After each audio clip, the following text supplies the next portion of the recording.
the entry point.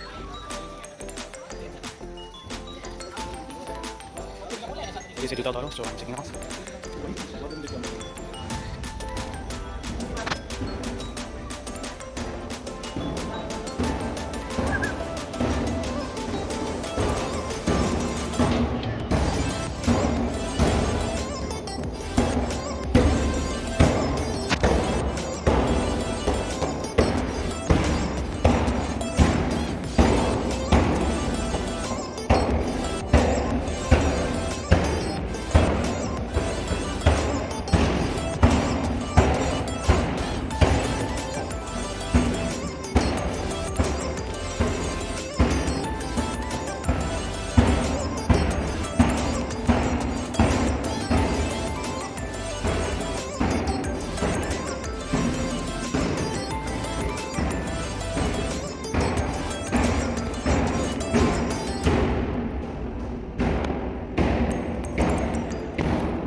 Nolakha, guys.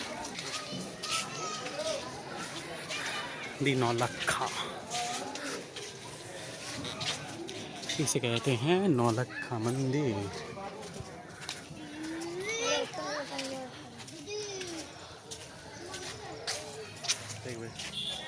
What a magnificent. तो ये है स्वर्ण भंडार, इसमें हम लोग देखने जा रहे हैं।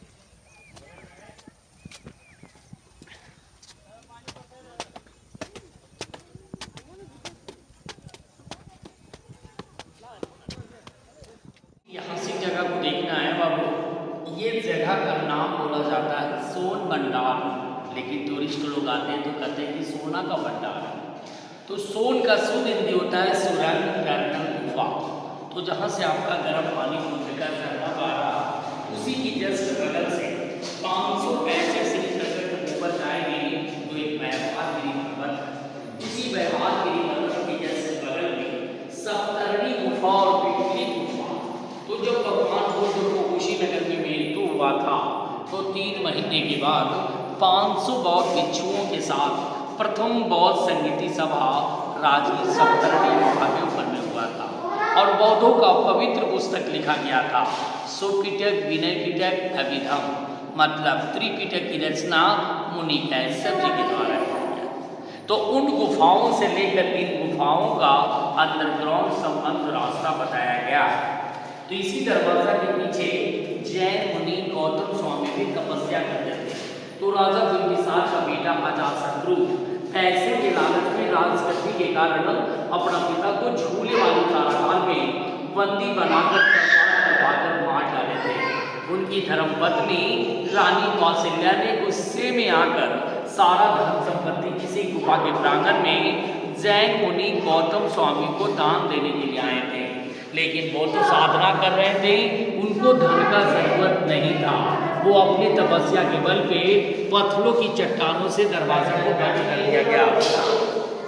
तो जब अंग्रेज का शासन आया खजाना जानकर, तो सामने वाली जंगला से तोप लगाकर तोड़ना चाहा, लेकिन टूटा नहीं, दीवार के ऊपर काला दाग होकर रह गया।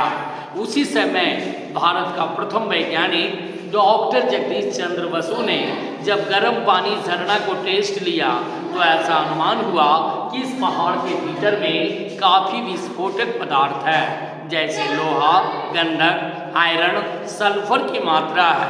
अगर इसे छोटा डायनामाइट से तोड़ा जाए तो विस्फोट हो जाता, ज्वालामुखी फटता, आग लगने की भय थी और गर्म पानी का झरना जब बंद हो जाता तो राजगीर का एरिया नष्ट हो जाता, देश विदेश से जो डॉलर आ रहा, इसी गर्म पानी के वजह से आ रहा। इसी निर्भय के कारण ब्रिटिश गवर्नमेंट इसे राज का राज्य रहने दिया। तो मुनि भैरव देव साधु ने क्या किया, ये दरवाजा खुलने का एक मंत्र लिख दिया। ये मंत्र लिपि को देख रहे टीवी चैनल पर भी प्रचार हो चुका है। ये मंत्र का नाम था शंख लिपि, कि जो भी शंख लिपि को पढ़ेंगे ऑटोमेटिक दरवाजा खुल जाएगा। लेकिन प्रभु का महिमा, नालंदा की दूसरी विश्वविद्यालय में 3 बड़ी लाइब्रेरी थी, रत्न सागर, रत्न रंजन, रत्न दधी। इस 1199 में जब बख्तियार खिलजी का आक्रमण होने लगा, उसी आक्रमण में सारी लाइब्रेरी में आग लगा दिया गया, जो 6 माह तक इसकी पुस्तक जलते रहा। जब पुस्तक ही जल गया श्रीमान, तो दरवाजा खुलने का सवाल कहाँ से लिखता। इसी कारण से खुल सिम सिम बंद सिम सिम का कोट भाषा में रह गया। ये जो प्रतिमा देख रहे, जब जैन धर्म का साधना गृह हुआ तो दीवार काटकर 24वें तीर्थंकर भगवान महावीर स्वामी का प्रतिमा बनाया गया। माथे का सिर, गोडी का सिर, पैर, धर्मचक्र और शेर का निशान। नीचे 1.5 फीट गड्ढे से 23वें तीर्थंकर पारसनाथ और नेमिनाथ का प्रतिमा मिला। लेकिन दोनों प्रतिमा कीमती था। जब से मूर्ति चोरी होना प्रारंभ होने लगा, इसे निकाल कर नालंदा म्यूजियम की संग्रहालय। लिपि तो कोई पढ़ा नहीं समझा नहीं, लेकिन बाहर वाली 2 लाइन की लिपि से स्पष्ट किया जाता है सर कि कौन बनाया, कब का बना हुआ है। ये गुप्त ब्राह्मणी है, इसे संस्कृत में पढ़ा गया, जैसे उर्दू उल्टा पढ़ा जाता है।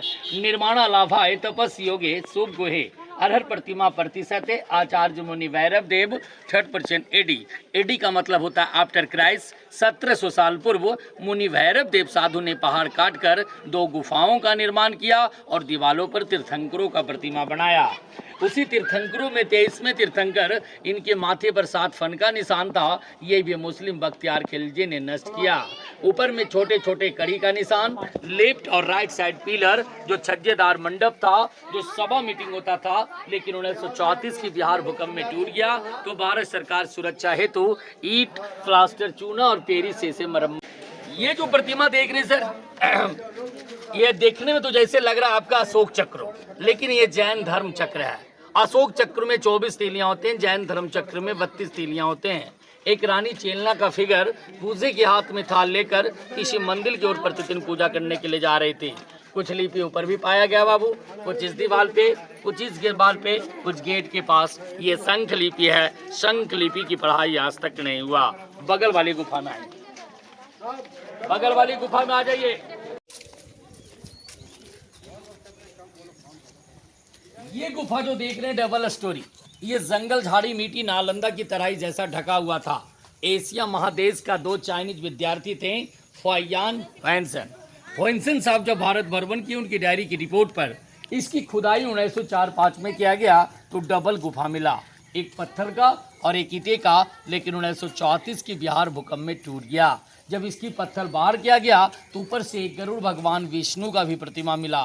वो कीमती पत्थर था, दिल्ली म्यूजियम की संग्रहालय में रखा गया। कुछ शंख अलंकार का लिपि यहाँ पर भी पाया गया बाबू। इसकी पढ़ाई आज तक नहीं हुआ। अंदर चलेंगे, जैन प्रतिमा देखें। ये जो जैन प्रतिमा देख रहे हैं बाबू, 24वें तीर्थंकर भगवान महावीर स्वामी, 23वें तीर्थंकर पारसनाथ, अजीतनाथ, अक्सेबीनाथ और नेमिनाथ का प्रतिमा मिला। ये भी मुस्लिम बख्तियार खिलजी ने नष्ट किया।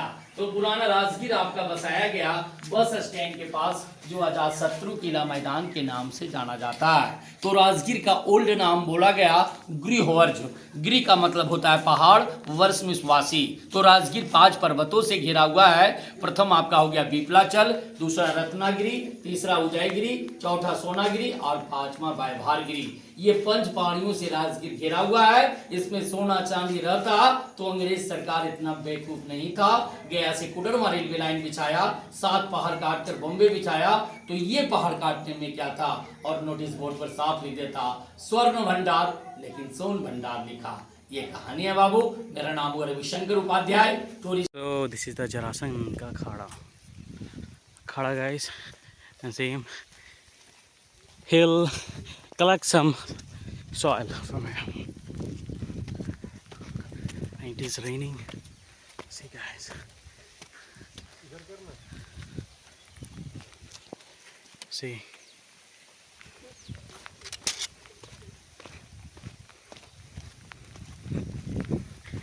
He's collecting some soil and I'm going to, हम जाते हैं टोटो में।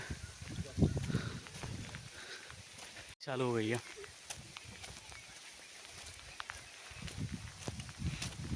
आई हैव अम्ब्रेला, बस गाड़ी बगल में ही है तो क्या अम्ब्रेला खोलना इतनी।